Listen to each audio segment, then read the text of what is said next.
Irena! Irena! Anong nangyari sa'yo? Si Hagorn. Muntik na ako mag-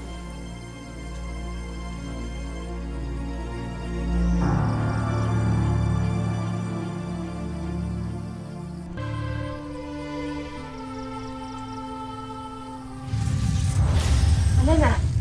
Ano at nagbalik ka? Batid na ninaamihan na nag-iispiya lamang ako sa kanila.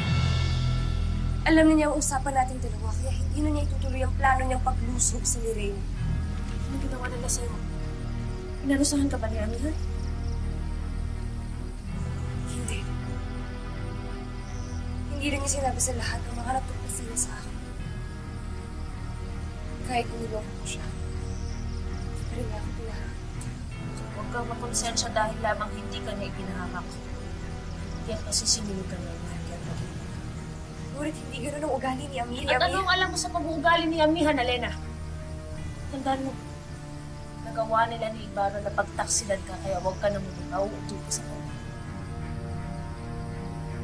Ngayon, paano pa natin mauutakan si Hagorn kung umatras na sila Amihan sa kanilang paglusog? Wala tayong ibang magagawa kung hindi maghanap ng iba pang paraan.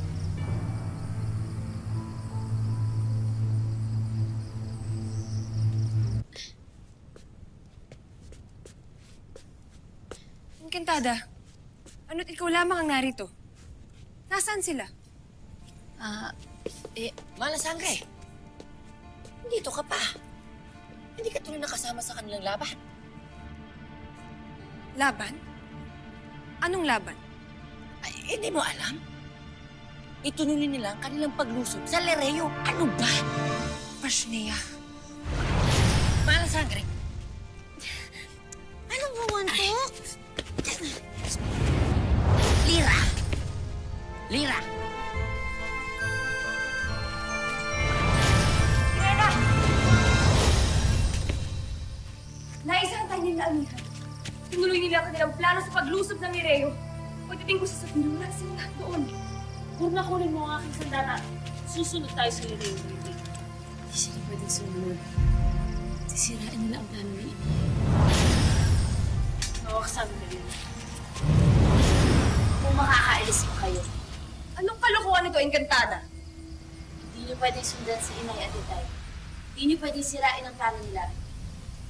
Hindi kayo aalis dito kung ayaw niyo masaktan.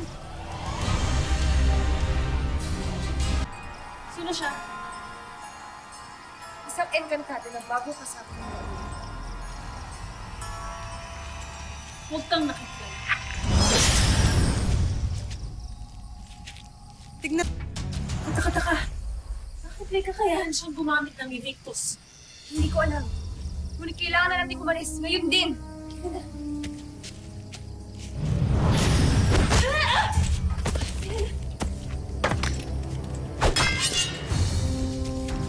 Subukan niyo lumapit. Sige,